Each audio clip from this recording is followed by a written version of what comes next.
And I need to make a note. Charlotte wants 2 Engelmann daisies.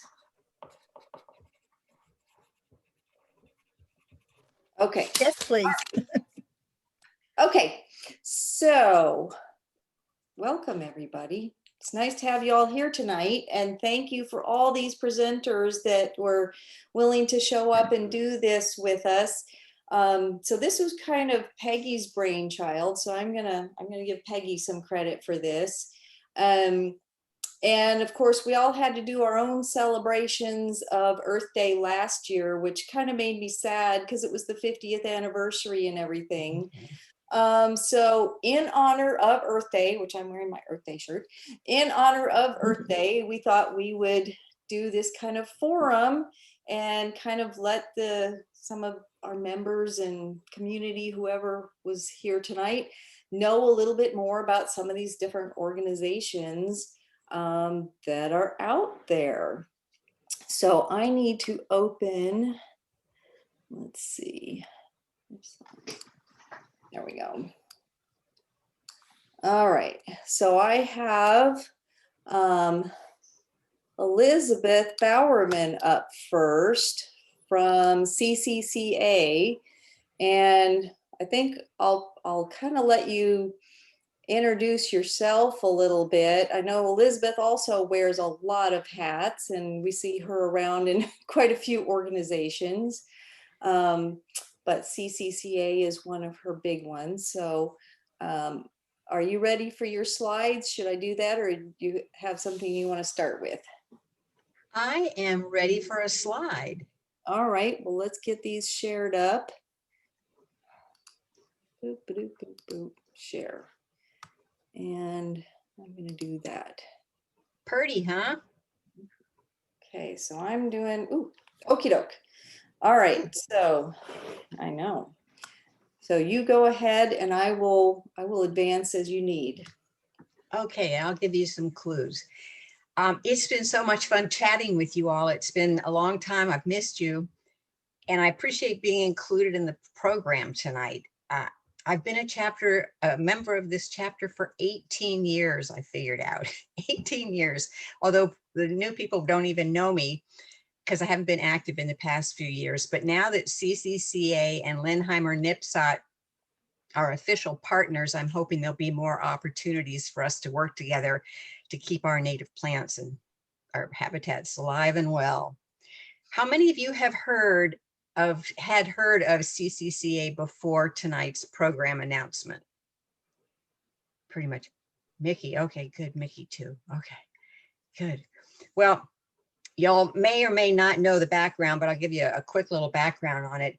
In 2017, some very wise and aware leaders in the Comal League of Women Voters Group, the Hill Country Alliance, and Greater Edwards Aquifer Alliance got together to try to figure out what they could do to help Comal County deal with the rapid growth we were seeing. We had been named at that point as the second fastest growing county in the nation. Things were changing fast, as you all remember. And these 3 wise women decided to put together a pair of conferences for Comal residents addressing the topic of planning for growth. The events drew almost 200 people, so clearly residents were concerned about the bulldozers we were watching bulldoze our beautiful hill country. At the end of the second conference, the organizers put a clipboard in the back of the room and said, anyone who wants to help work on this issue, please sign up and we'll see what we can do. Now that was November of 2017. And the next month, our small group of thoughtful, committed citizens, as Margaret Mead would have called us, started meeting to try to figure out how we could make sure some land was preserved in the midst of all this development. By May, the group had developed goals and objectives, created a mission statement, selected a name, got our $25. We passed the hat, ponied up $25 to pay the registration fee to be a nonprofit with the state of Texas, and we became the Comal County Conservation Alliance. 2 months later, we had our 501c3 from the IRS and had opened a bank account with $36. Very proud. Now I want to say that everybody needs to know that I give Jency Madden all the credit for leading this working group through these formation steps so efficiently. And I think Margaret Mead would be proud of us, don't you? All right, this is about CCCA's mission and goals. So let's have that first slide, please. Aha. CCCA's mission is simply working to preserve land, water, and wildlife in Comal County. Next slide. The goals are 5.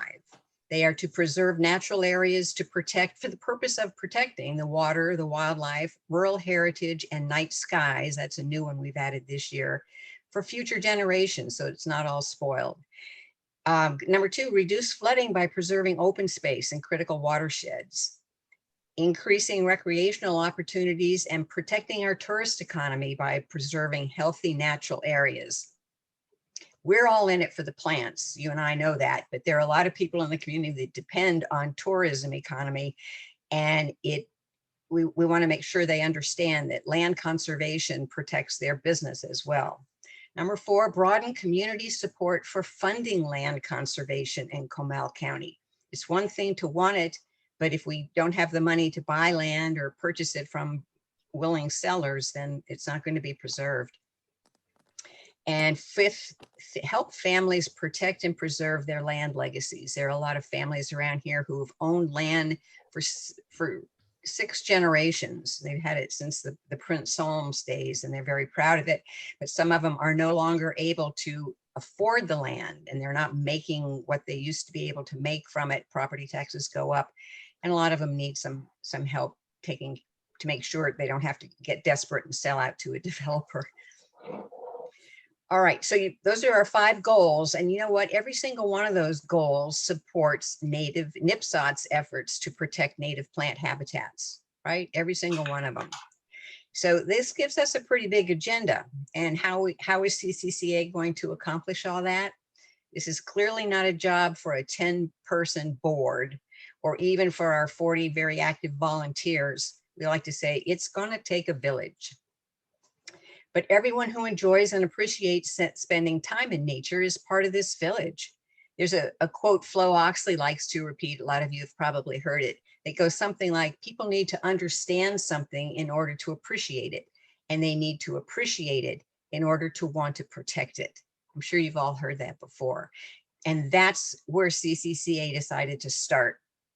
We're trying to help our community understand the value of the natural resources we have here and to understand the risks they're facing. It goes way beyond saving the scenic beauty that Comal is known for. We're trying to help residents understand the importance of our aquifers and how they work. People who move up here from Houston and are not used to living on an aquifer that provides their water don't even really understand, for the most part, how aquifers work. We're trying to help people understand that protecting land protects, well, I've got in my notes, I was saying protects water resources, like I said, but they also need to understand that chopping up a 500-acre parcel of land into 600 home sites, what we call fragmentation, reduces wildlife's access to food and shelter. And we're trying to explain how important spending time in nature is to our health, our mental, physical, and emotional health, and of course, the myriad of other benefits that open space and natural areas provide us, like cleaning our air, providing clean drinking water, reducing the effects of flooding, and providing places for recreation. Now, that's a lot for people to grasp and to understand. But once they understand it, how can they not appreciate all those things that nature does for us? So we're two out of 3 there, right? So we've been at this for 3 years now, although I don't really count last year because of COVID.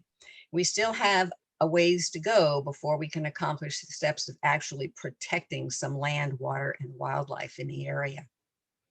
Our hope is that after our outreach and education work, the village will understand and appreciate the need for this land protection, and that there will be enough public support in the village to convince our elected officials that it's time for them to take action. Time for them to acquire some land in the county for more parks and preserves for the public to enjoy. Finding money for projects like this is going to be the county's main obstacle, but CCCA is prepared to help them find funding sources. There are grants and low interest loans and private donations available out there. And maybe you'll take a combination of all three of those sources. So the issue isn't growth versus conservation for us, and CCCA is not anti-growth. The issue and the urgency is how to protect land, water, and wildlife while we grow and while there is still some to protect. Okay, here's CCCA's website and contact information. Have that up there? Okay. So, and this will be in the recording, so y'all can refer to it later, or you can go to our website and get all this information.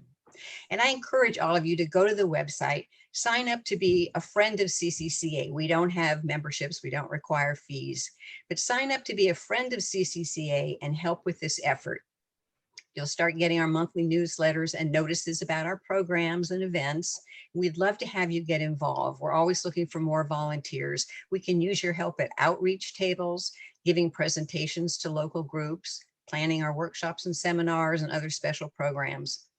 Because remember, we're all part of this village. We're all part of this village. And I'd love to see you get involved. Thank you for giving me the chance to tell you about CCCA. Do we have questions?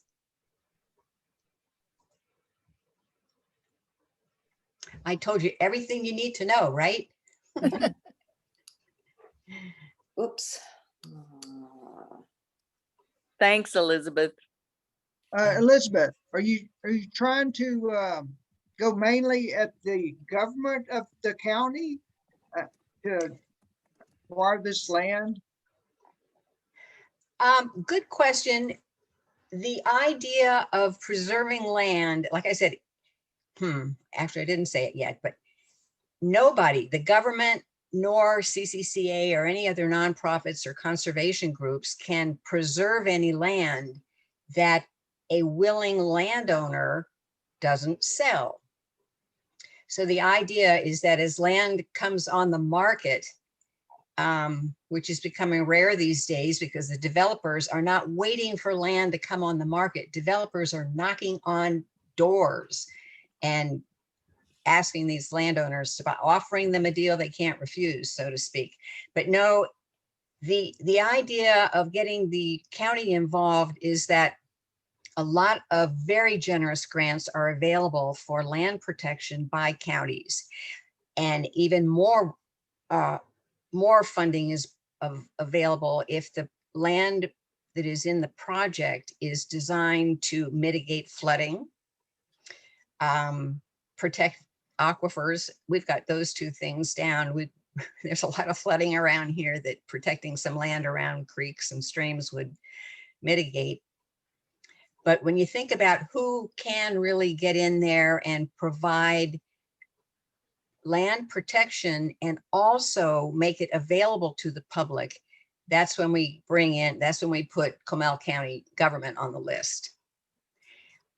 You know, any of us could buy a chunk of land and put a conservation easement on it, which is one of those contracts where you say, this land can never be developed any further than it is now, meaning your house and your barn and your driveway. But to have it available to the public is usually only involved when the government buys it, you know, one of our governmental sources. But if, you know, what my example was going to lead to, if I were buying some land to protect it, that doesn't mean I want everybody in town coming out and camping on it or tromping around. I would let you come out and look for native plants, and I would let you come bird on it, but you know, not everybody would do that. That's why we point to the getting the county to pass. And you know, the county could pass a bond, which means we're all contributing to it, and that would be ideal. But again, who's going to vote for the bond if they don't have this feeling that, yes, our county needs more parks? And how are they going to get that feeling if they don't really think about the fact that, yeah, they feel better when they've spent a day in the park, they feel better when they're out there in nature, breathing clean air and the hormones that the trees give off, as we like to say. It's a big issue, and it's going to take big money. All right. Thank you so much, Elizabeth. Thank you, Elizabeth. And we can address more questions towards the end if we have time. Otherwise, I'm sure she would love to respond to you individually if you want to go to the website. So let's move on to our next presenter for now. We have Amy Crowell from the Hill Country Alliance with us tonight. So I would love to hear some more about the Hill Country Alliance. Thanks for being here, Amy. Awesome. Happy to be here. I am going to share my screen. Yep, you should be able to do that. Awesome. Here we go. All right, can everybody see that? Yeah. Awesome. All right, well, I am thrilled to be here. I don't know many of you, surprisingly, because I'm a plant person and I've been in the plant world for a long time. So it's really cool to see all the new faces. I've been a forager and a gardener and a farmer, and I've sort of had a parallel career in nonprofit as well. And so I am currently the development director at the Hill Country Alliance. And that basically means that I do all the fundraising and some of the communications work. But I have had a long career in grant writing and events and fundraising for nonprofits. So that's my role at the Hill Country Alliance. But obviously I'm a plant person and I believe in conservation and preservation of our beautiful natural spaces. And when the opportunity to work with the Hill Country Alliance came up a few years ago, of course I jumped at it because I actually live in Wimberley. And I love the Hill Country, and I've been traveling and out here and teaching plant classes and raising 2 children and just enjoying the Hill Country for many, many years. So the mission of the Hill Country Alliance is to bring together an alliance of groups throughout a multi-county region in Central Texas with the long-term objective of preserving open space, water supply, water quality, and the unique character of the Texas Hill Country. We work in a 17-county area. So this map shows, obviously, we work quite a bit along the I-35 corridor because there is so much development, as Elizabeth was just talking about. There's a huge amount of development in that area, and the Hill Country Alliance works quite a bit in the counties along the I-35 corridor, but we also work out in the hinterlands, as one of our dear board members likes to say, Bill Neiman. I'm sure you guys are all familiar with Bill Neiman and Native American Seed, but he's way out there in Junction, out in the Western Hill Country, and he always likes to tell us that, talk to us about the hinterlands out there and what's going on out there. And we actually have several programs kind of growing out there as well. So this is the region that we work in, and the 4 program areas that we focus on in our organization is water, land, community, and night sky. This is where we focus and have some fabulous folks. This is the fabulous team that I get to work with. We've got a staff position essentially in charge of each of those program areas, and then several program staff as well. And I loved putting this slide together because this is truly and honestly one of the most dedicated, intelligent, humble teams I've ever worked with. These guys are awesome. And if you have never had a chance to attend a Hill Country Alliance workshop with Daniel, our land program manager, I highly recommend it. He teaches all kinds of workshops on everything from riparian health to sustainable land management. And so it's a really great team, and there's a lot there's a lot of people, very interesting backgrounds here too. So I highly recommend you get to know some of these folks. So no, this is not us actually paddling down a river, but we have been known to have meetings on the river before. So I'm going to just put in some really awesome pictures of the hill country as I kind of move through my presentation. But I want to cover a couple of the issues that we actually address at the Hill Country Alliance. Extreme climate variability, as you all know, is an issue that is impacting the hill country. Scientists predict that, with climate change, we'll see more drought and more extreme drought, and also more extreme flooding in the hill country. So this is one of the issues that we address. And then, of course, as Elizabeth was talking earlier about the explosive population growth that we're seeing in the hill country, in particular, the region along the I-35 corridor, which absolutely includes Comal County. This is also just another graph showing the projection of growth, the full, the hill country population is essentially projected to double by 2050. So again, this is something that we at the Hill Country Alliance can think about in all of our work, and we kind of want to get ahead of so that we can encourage more sustainable growth. This it shows some of the, again, growth happening in our counties, and this data actually highlights some of the population growth in unincorporated areas of several counties in the hill country. And I'm bringing this up mainly because part of what we do at the Hill Country Alliance is work on encouraging more county authority at the state level. And so while we focus on the hill country, a lot of what we do is kind of a statewide effort to work with the legislature to introduce and encourage legislation that will give counties more authority so that we can encourage more low impact development and less development that is unchecked. So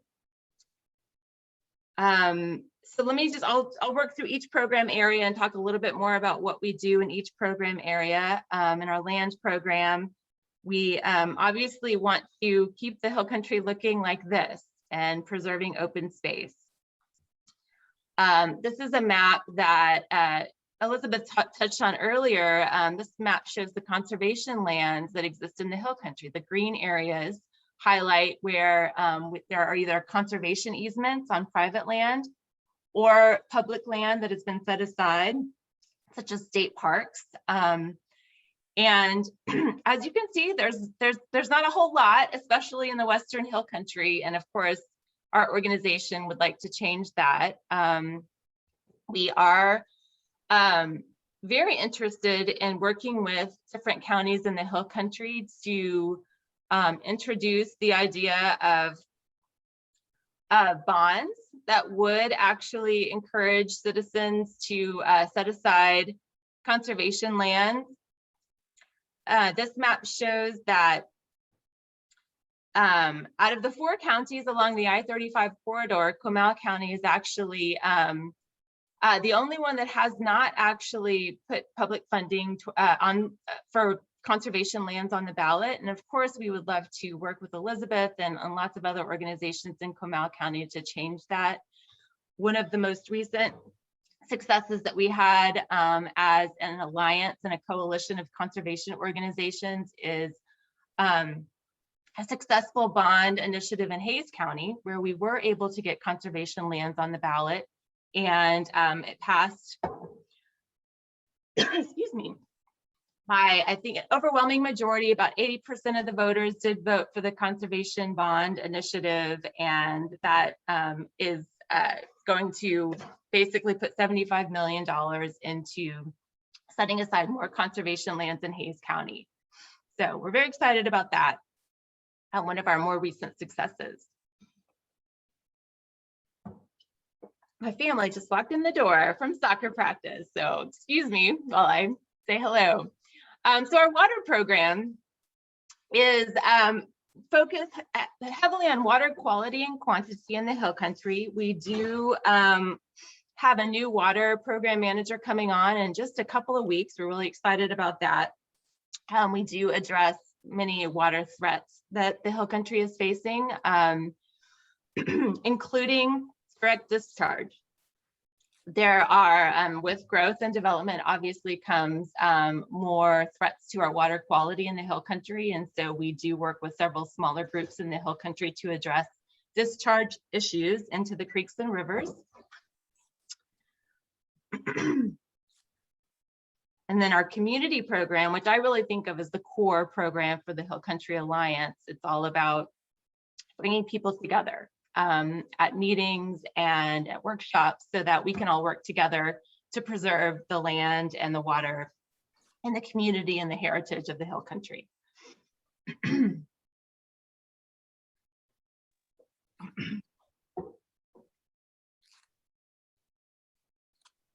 We do things like lunch with leaders in the Hill Country, where we work with leaders throughout city government and county government. We bring them together. This is just an example of what we did recently with several leaders actually out in the hinterlands. This program really is focusing on counties that are in the Western Hill Country.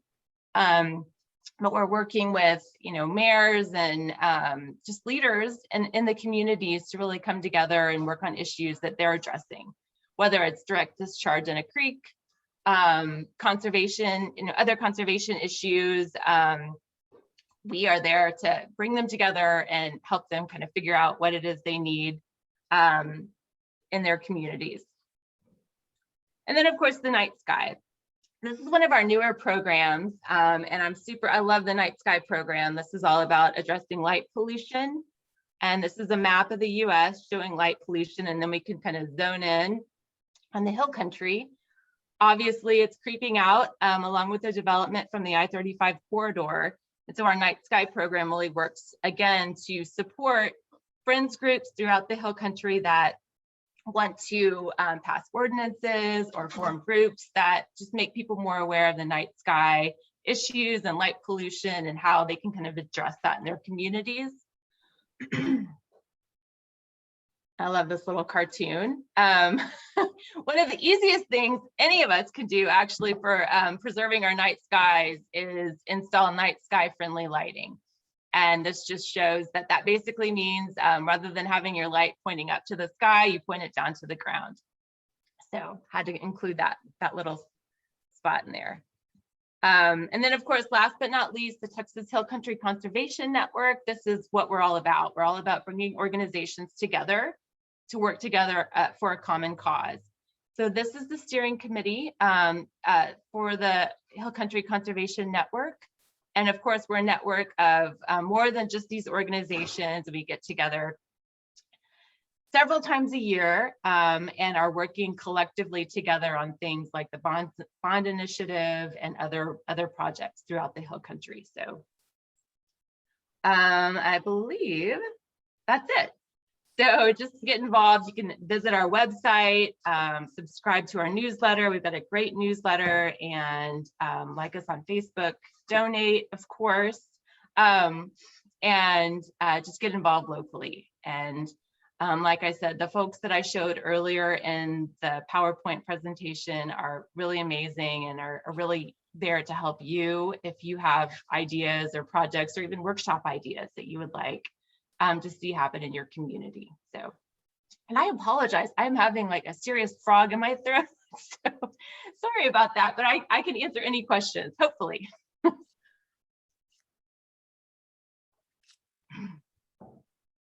Okay. And maybe if anybody thinks of questions along the way, go ahead and put them in the chat. We can also catch them a little bit later. So we can keep moving along. if that's okay. And I see, thanks Elizabeth for addressing the questions that came in to you. Okay, so our next speaker is Edith Bergquist, who's representing the Bracken Bat Cave, but also Bat Conservation International as well. Edith, did you need me to put your slides up, or you? I'm going to try. You're going to do it yourself. All right. I'm going to see if I can get it to work. Yep. Does that work? No. Do you have your PowerPoint open on your desktop? Yes. So if you go to share screen at the bottom, click on share screen. You see it at the bottom? It should be a green up arrow. It says share screen. Let me shrink that. Share screen. Okay. Okay, click on that and you should see your PowerPoint showing in that white. There you go. There we go. Now There you can go. We got it. And then, yeah, you can go ahead and show it full view. There you go. Awesome. Got it. Okay. Go This is all new to me, so I've never done a presentation before, so this is fun. My husband and I, Don and I, have been volunteering for Bat Conservation International for about 13, 14 years. We mainly do our volunteer work at Bracken Cave Preserve. And talking about conservation of property, Bat Conservation International within the last few years has helped a lot in that area. We started with 5 acres in 1992, and we now have over 1,500 acres. And combined with Texas Nature Conservancy, we have over 3,500 acres now.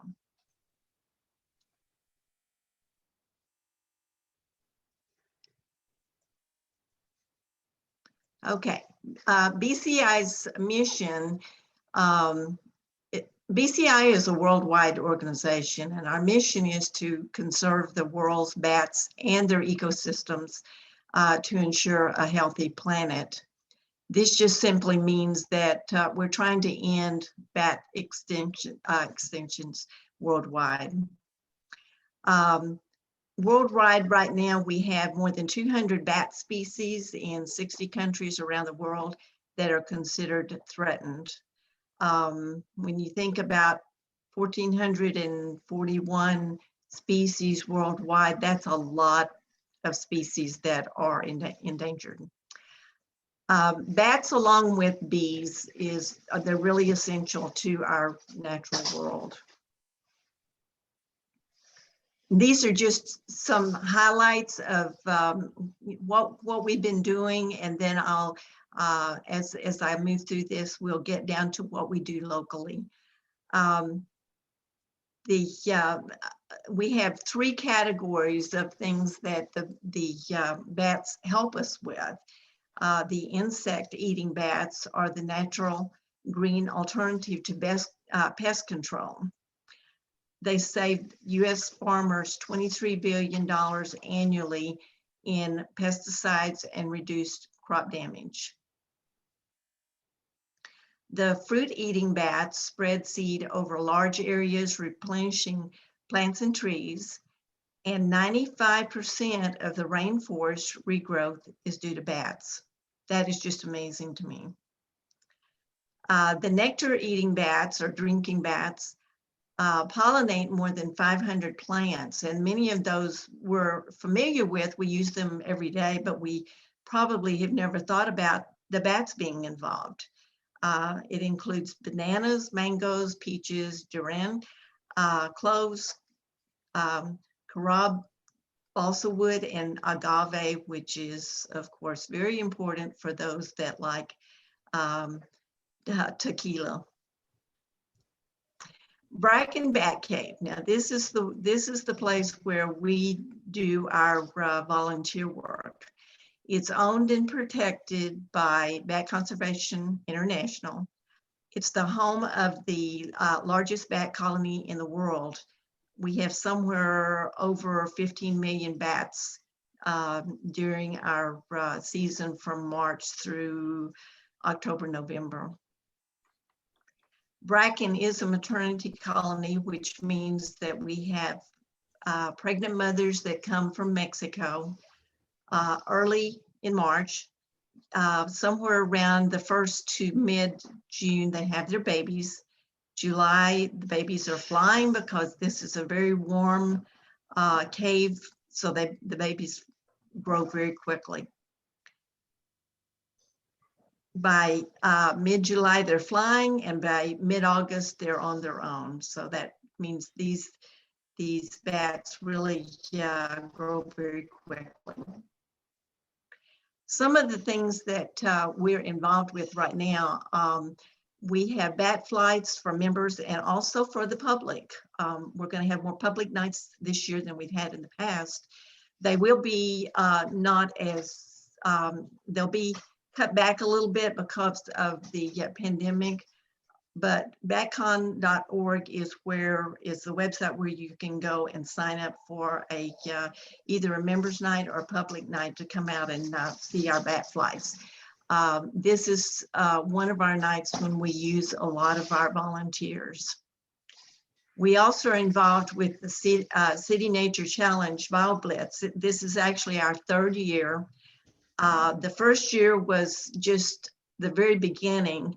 Last year we had over 1,000 observations, nature observations, and we had 255 species in the Bio Blitz. This will start on April the 30th through May the 3rd. We have plant surveys going on. We do, as regularly as we can, we do prescribe burns on the property. And we have 15 areas that have been reseeded. So we do surveys to see what is growing in those areas. We also have butterfly surveys and bird surveys. We've been working for a couple of years building shaded fire breaks next to our subdivision, which is nearby Bracken, and also along the main road to Bracken Cave. The interesting thing about building this is that we're seeing, because we're limbing up the cedar trees, we're getting regrowth of lots of native plants and grasses. We have a project called Fat Bat Project, and this is in connection with white nose syndrome. And we're actually, it's a worldwide project, but we're also involved with it at Bracken. We have 8 sites that we're monitoring lights and collecting the bugs and the moths, and we're trying to figure out, what would be the best thing that would work to help the bats that hibernate fatten up before winter, and that way they can survive the winter with white nose syndrome. And if anybody has any questions on that project, we can talk more about it later. We also have Trinity University with a bird project right now. They have 150 birdhouses and many feeding stations around the property. They're studying the black-crested titmouse, and it's quite amazing. We have other universities that come out and study herbs, birds, plants, do any kind of bat research or whatever they're interested in. We have such a large property that it really is very conducive to having any of the universities bring students out and for teaching and for research. We also have a lot of community projects, such as the Scouts. We have groups like the universities bring out to just do work projects. The zoo, the San Antonio Zoo, has a group that usually comes out and also does a work project sometime during the year. So we have things going on almost year round. So there's many opportunities for volunteers.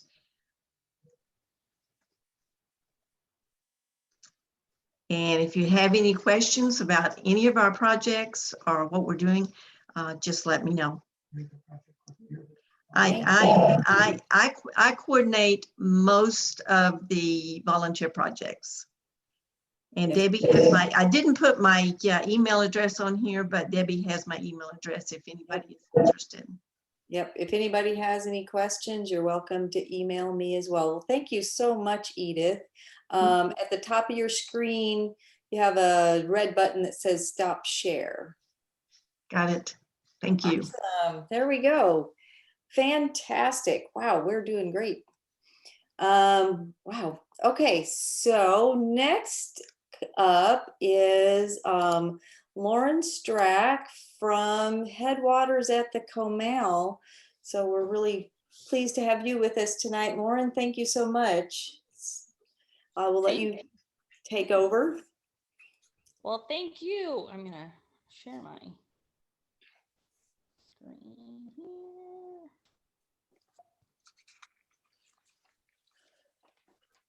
All right. So my name's Lauren Strack. I work at the Headwaters at the Comal, which is in downtown New Braunfels. Lots of familiar faces on the call tonight. So I think a lot of you have been here before, either for a NIPSOT program or to volunteer or for another program. But I'll give a little bit of background on the project. And you're kind of looking at an old view of it now. So this property, it does contain the headwater springs of the Comal River, just right by that big storage tank there. It was the location of the first waterworks for the city of New Braunfels back in the 1920s. And then it was the main operations hub for New Braunfels utilities from 1960 until about 2004 when they outgrew the site. And as you can see, it was really an industrial site, lots of asphalt, lots of old buildings. So there was a lot of discussion about what exactly to do with that property when NBU left. And luckily there were some really forward-thinking members of the NBU board at the time, and they felt it was really important to return that property to the community of New Braunfels. So they came up with a plan to restore the property and to make it into an environmental education and demonstration area to really share more about the natural resources that we have here in New Braunfels and in Comal County, and also to hopefully create some more conservation-minded citizens in the city. So this is the property as it started before construction, and this is how it looks today. So you can see we've removed a lot of the asphalt, still a lot of work to do, but we're moving right along. We removed about a third of the asphalt that was on the property, replanted it all with native trees and grasses, put in better stormwater management across the property to be able to keep some of the suspended solids. There were tons of solid waste and debris and liquids from cars on the nearby roads that would run into the springs anytime there was any sort of major weather event. So we've created some detention ponds and swales to divert that away from the springs. And we created a little open air pavilion where we can have programs and meetings, and we're fundraising to finish out the other kind of 2/3 of the property to take those buildings and also restore them into community space, environmental education space, classrooms, demonstration gardens, and then also to remove the rest of the asphalt there on the property so we can have some more trails and native plant space and be able to have that as a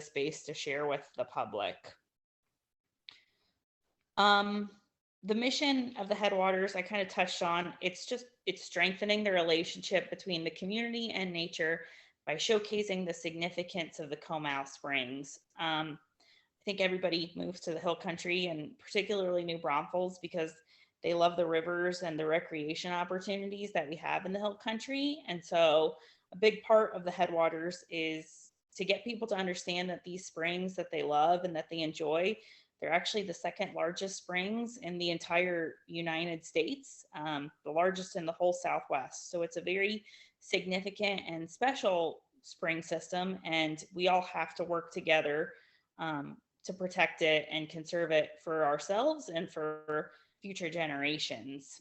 And so we're focusing on 4 different areas to be able to do that. The first is educate and demonstrate. So inspire a lifelong practice of enjoying, protecting, and stewarding cultural and ecological resources in the hill country. Before COVID, we were doing a lot of programs for adults and kids. We really have to get the younger generation involved in conservation. And so we've been focusing on getting ready to do more of that as we come out of COVID. We're hoping to launch a field trip program aimed at elementary schoolers, focusing on our watersheds in the fall and maybe even a little bit over the summer. We'll hopefully be able to get back to also some adult education classes, native plant classes, rain barrel workshops. We did quite a few of those, bird walks.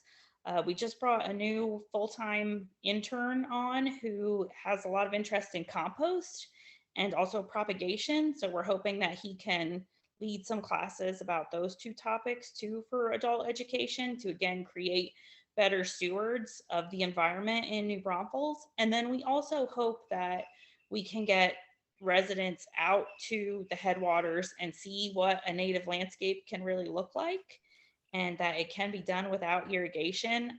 It's especially feels very pressing right now as we enter into stage 2 drought in New Braunfels utilities water service areas, that residents understand that they can have some green grass and a lot of really beautiful and unique plants without irrigation. And that also create this great habitat for birds and pollinators that they can then enjoy as well from their windows and in their backyards.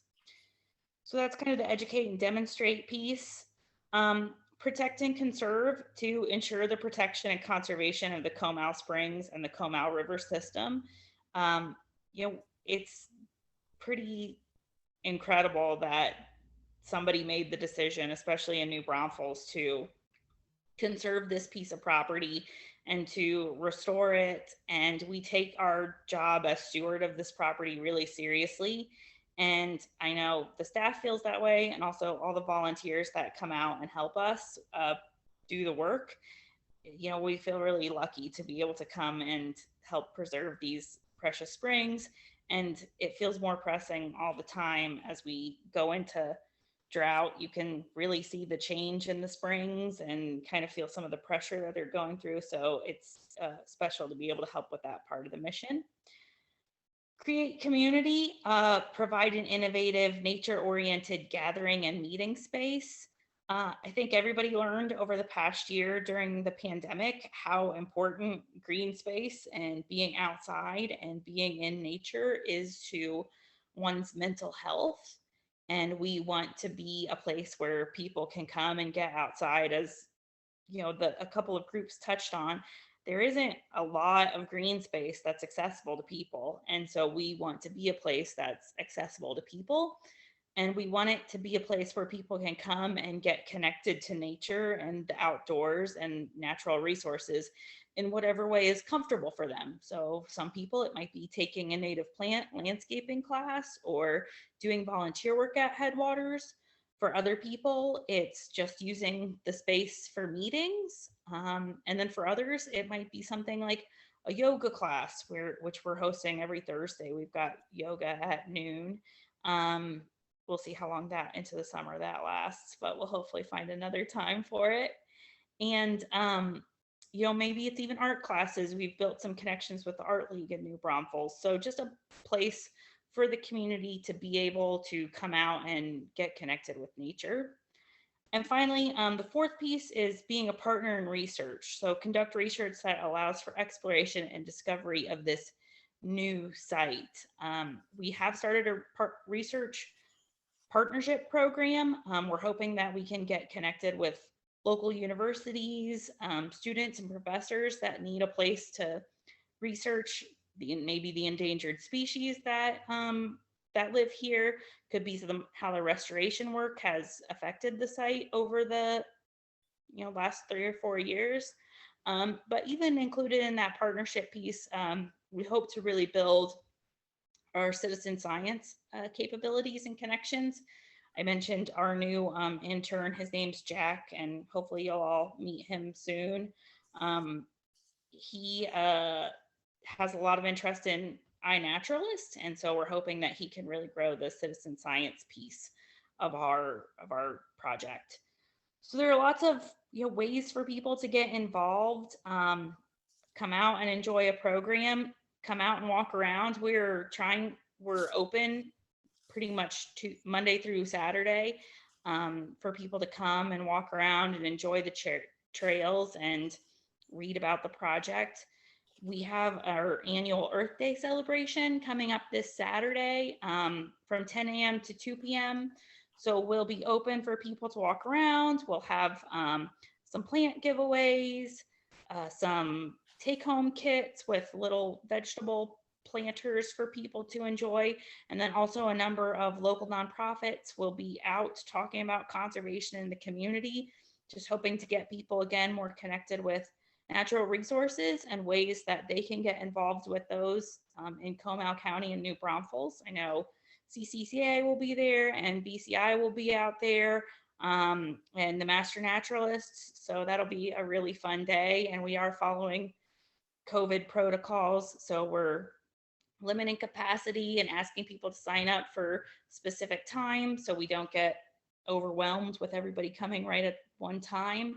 And then also asking visitors to wear masks when they're interacting at tables with other visitors and volunteers. Other programs we have going on, like I said, we have that Thursday afternoon yoga. We've got a great kids series that goes on one Saturday a month, our science series. And then we also have lots of volunteer opportunities. So we do work days on Thursdays and Saturdays.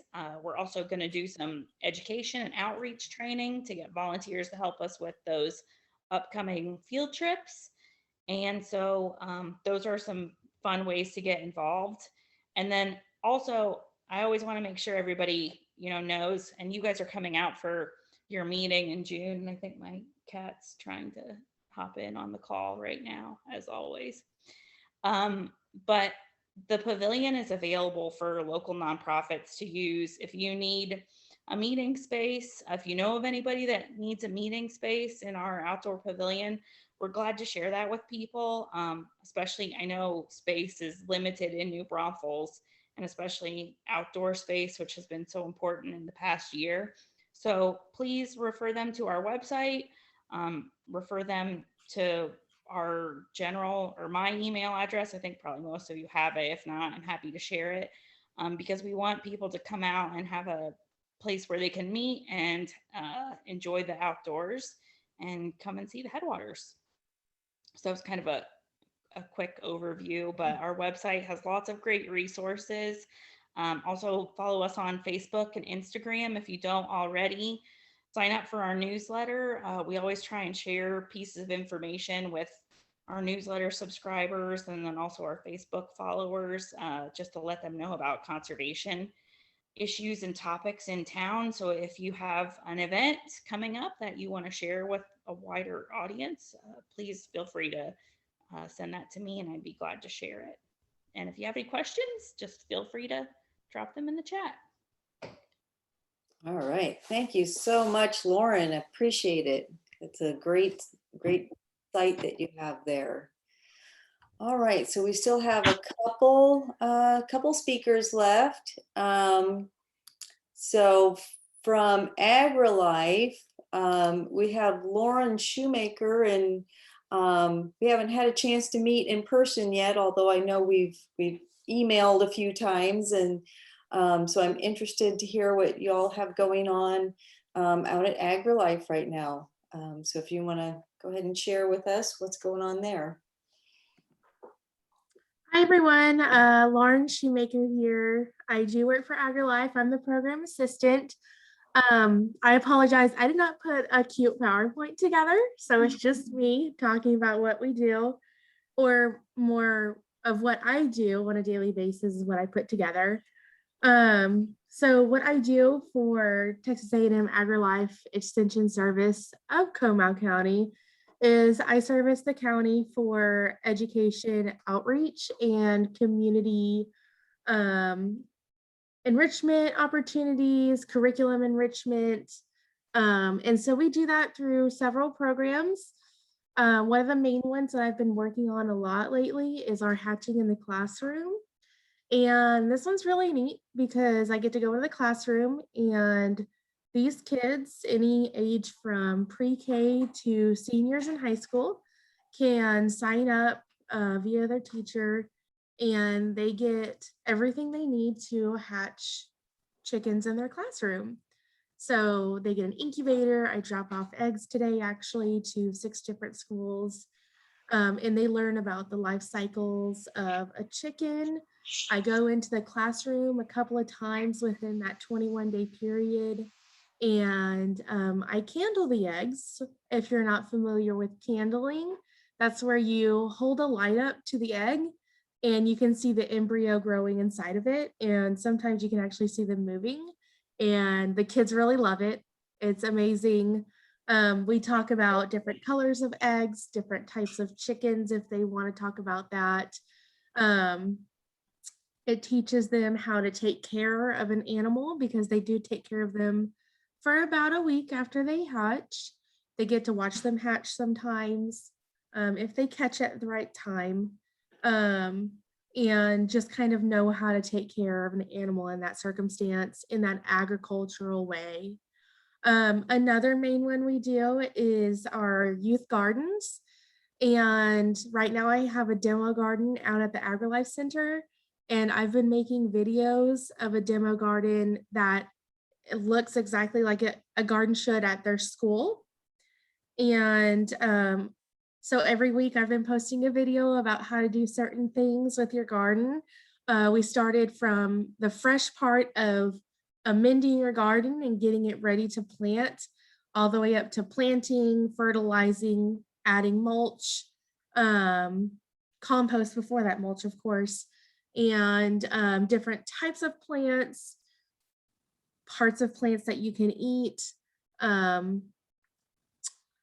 pollinators, anything dealing with plants, really. There's a curriculum that primarily focuses on 3rd grade. It's called Learn, Grow, Eat, Go, where kids follow a curriculum for about 10 weeks, and they learn different aspects of plants and how to stay healthy. And then at the end, they learn how to make certain dishes with the plants that they grew in their own garden. It's really neat. A lot of teachers do different things with their gardens. Some donate to the food pantry. So that's really neat to see kids learning about donations. Some of them take them home to help feed their families. Some of them cook in the classroom. Just all different types of things. They get to try new foods that they've never tried before, and they get to eat healthy food on top of that. So it's really fun. Our youth gardens is in the spring and in the fall. Our spring is, halfway through pretty much, but we'll be doing an educator training in the fall for people to sign up in different classrooms and go from there. There's different grants they can apply for to have that ability to have a garden on their school campus. Going along with the conservation efforts, I teach about a watershed through an Enviroscape, which is like a 3D model of a town. and it teaches them about different types of pollution. It gets them involved. We use food products to show pollution and what rain can do in, I guess you could say, helping that pollution get to different spots. It's a really good visual tool for these kids to see the effects of their actions. If they pollute or litter, we talk about different things in the area. I try to pull in local things from the area, including the names of our local rivers, Edwards Aquifer, endangered species within that aquifer, because that's really interesting to me to know that there's endangered species in that one spot. And kids pretty much light up when I do that. They are just so mind blown to know that, you know, if you do this, if you put fertilizer or pesticide on your crop and it rains, this is where it goes into the river that you swim in during the summer. So that's a really good teaching tool for us. I also want to implement more teaching tools. I just got hired on a couple months ago, so I'm still getting my footing. But I would love to implement birds, insects, wildlife, any type of conservation efforts I can to educate students. My primary focus is students every day. I do some things in the community, but like I said, I'm still getting that footing on the community, mostly in school districts right now. But yeah, I'm gonna put my email and our phone number in the chat box for y'all to have if y'all ever wanna reach out and ask questions, or you know, wanna book something for me to help you with. I am here for y'all. So thank you so much for having me tonight. All right. Well, thank you so much, Lauren. It was really nice to meet you. Hopefully we'll get to meet in person before too long. But anyway, thank you for all that information. We appreciate it. And yes, if you would just share some contact information through the chat, we can pass that around, get everybody informed. But thank you again for your time. Absolutely. Thank you. Appreciate it. All right. So we've got one speaker left. Last but definitely not least, we've got Rich Nielsen, and he's representing our Master Naturalist Lindheimer chapter tonight. So if you want to say a few words about Master Naturalists. Oh. Okay, let me share my screen. I don't have any fancy slides or anything, but hold on. I should be able to get this. Yep. Anyway. The Master Naturalist, hold on.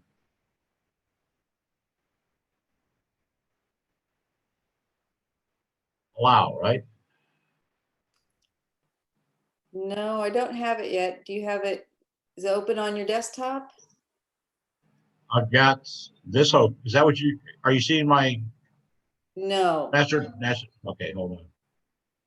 All right. Bottom line is that the Texas Master Naturalists and is actually involved in a number of the organizations that have made the presentations. We either support or are partners with a number of the organizations. In fact, Elizabeth and from CCCA and Donna and Edith are members of the Master Naturalists. We also support Headwaters with a number of volunteers, and we also supply the AgriLife with a number of volunteers. I'm just trying to. The bottom line is that the mission of the Texas Master Naturalists is to develop a core of well-trained master volunteers to provide education, outreach, and service dedicated toward the beneficial management of natural areas and resources within their communities within the state of Texas. And for those of you that don't realize it, on the backside of life, we now have a monarch way station. We got designated. We received a grant from the University of Kansas of 200 milkweeds this last year. And this year, we've got the designation as a monarch way station. We also are a certified butterfly garden. So if you come out to our BBW, which is our bird blind butterfly garden and wildscape area, you'll be able to view a lot of the flora, fauna, birds, and the native areas that, like I said, is on the backside of AgriLife.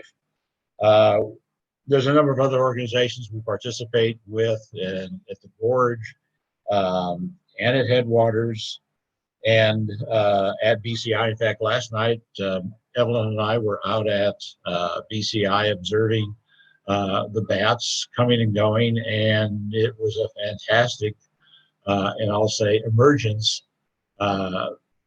Edith referred to as a bat NATO, but again, we provide a number of volunteers for a number of the organizations that are out there today that provide for that beneficial management of natural areas and resources within the communities for the state agency.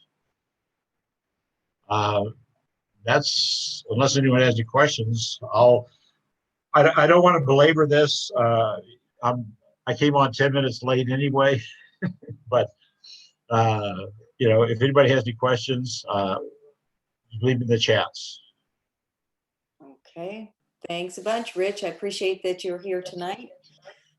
And I appreciate everybody that was here tonight. I think we had a really great program. I think it was a great idea. We have all these wonderful organizations around the community, around this area, doing some, wonderful things, wonderful efforts. So I just think it was a perfect opportunity to learn a little bit more. And hopefully we'll get some more people that view this from our YouTube channel, and y'all can get some more interest and, exposure around the community, which is what we have to do, right? We have to, if you do, like you said, you don't know what you don't know, and if you don't understand it, then you're not going to get involved. So this was our opportunity to get people understanding about what's going on out there. So anyway, I think it was very successful. And I appreciate everybody's time. Thank you so much. Mickey, I don't know if there's anything you'd like I to was supposed to come out say. at 7:35. I know we Late. were running a little bit late. Everybody's very passionate about their endeavors, as expected. Absolutely. So anyway, thank you all. Yeah, I would just like to Everybody did a echo good what job. Debbie is saying. I was just saying, I'd like to echo what Debbie is saying. Just thanks to everybody. I think it was a real appropriate time around Earth Day, and I'd like to wish everybody happy Rick Earth Corbell. Day. Yeah, that's right. So, guess everybody needs to get outside and Oh no. enjoy. Absolutely. What's that? As one of the master naturalist mottos, let's get out and get dirty, right? There you go. Let's That's do Coco. it. Yeah, I know. Says that. I'm aware. Okay, well, unless there's any questions this evening, again, thank you all for being here. Appreciate it. And yeah, hopefully we'll see you next month. We'll have our presentation on gardening for monarchs and other pollinators. Sarah, you had a remind anyone who joined late that our plant sale is coming up on May 1st, and to go ahead and email Debbie your orders. Yep, and I will send out a little reminder to the whole membership tomorrow once I find out some more details. So look for something to come out. But yeah, check the Facebook page, check our website if you have any interest in some plants or know anybody that does. Okay? Thanks to all the presenters. That was good. Thank you. Bye. Thank you, Debbie. Bye. Bye. Everybody stay safe and healthy.